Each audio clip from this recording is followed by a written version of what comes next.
If somehow the Lord gave me a second chance at that moment, I would do it all over again. The Last of Us is a video game that needs no introduction, but the legacy of The Last of Us, perhaps even more than its own sequel, comes down to a debate that's been raging for over a decade. Was Joel right to save Ellie? Believe me, I say with heavy hands that Joel was in fact right to save Ellie because he understood that she was worth more than the futile pursuit to save a doomed world full of monsters, both human and not. The supposed saviors of humanity, the Fireflies, were ineffective extremists, incapable of distributing a cure across a broken wasteland, even if they could manufacture it. Life would continue, on its own, in its own way, and Ellie's sacrifice would have been in vain. The world of The Last of Us is a broken wasteland. 60% of the world population is speculated to be either dead or infected as of the year 2015. The population would most likely continue to decline further from there. Hordes of infected roam these wastelands, posing an eternal existential threat to humanity's future. The infection spreads quickly within a matter of days after a bite or inhalation of pestilential cordyceps spores.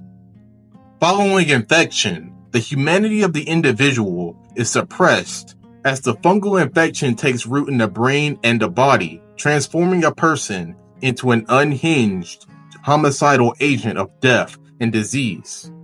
These fungus zombies continue to mutate until they become even more grotesque and dangerous as clickers and bloaters.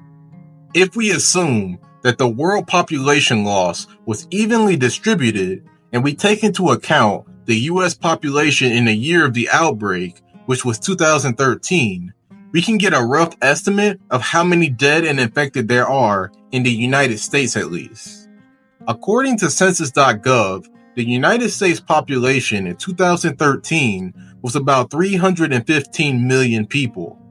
If we take into account a 60% loss due to the outbreak, then by the year 2015, approximately 189 million people were either killed or infected.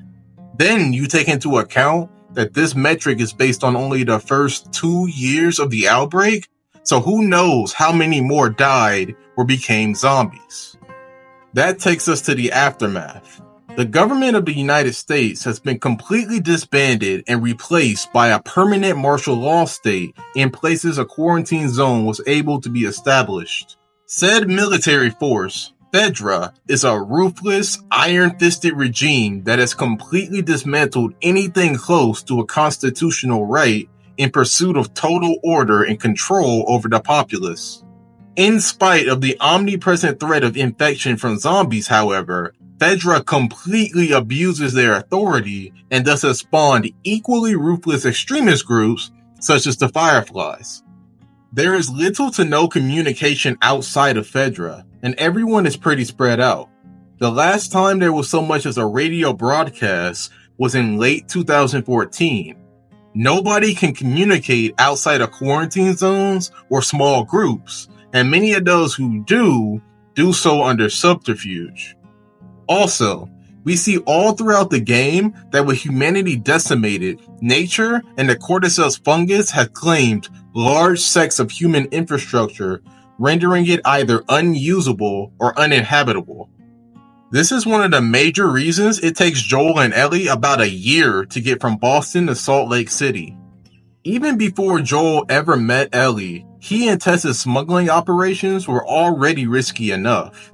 We see this in the very first chapter as a man's gas mask gets damaged in a room full of spores. We see this more over Ellie and Joel's journey as they fight not only against infected and the elements, but the derelict environment surrounding them.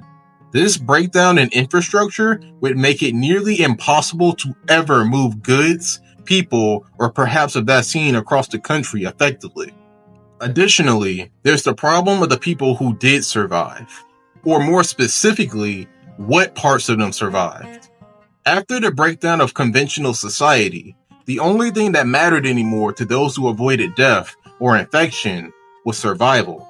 In an environment such as that, the darker recesses of human nature began to rise to the surface, and many who managed to survive were forced to turn to more desperate measures. Those who had little took to raiding, looting, and scavenging. There was little order or authority left, so what's the harm in taking things that aren't yours? But as resources dwindled even further, it likely became clear that the gloves would have to come off completely. This is where people such as Joel Miller ended up, feigning desperation and destitution to lure anyone with even a shred of charity left into a trap. These ambushes were not only very common, as we see during the gameplay of The Last of Us, but psychologically scarring even to the perpetrators of said attacks. Joel himself admitted to being on quote-unquote both sides. His brother, Tommy Miller, clearly regrets his time ambushing people, and Joel clearly never quite recovered from his own violent tendencies. But the Miller brothers are the lucky ones, the ones who managed to scrape themselves out of a life of savagery. Others became entirely dependent on that lifestyle and went on to commit some of the worst human rights abuses possible. And then there's the real psychos, the ones who are human in appearance only.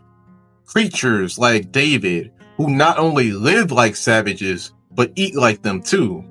These men would be locked away forever with no hope of freedom ever in contemporary society, but are free to roam in this post-apocalyptic USA. The world of The Last of Us is simply broken beyond repair, and in my opinion, no vaccine is capable of restoring it.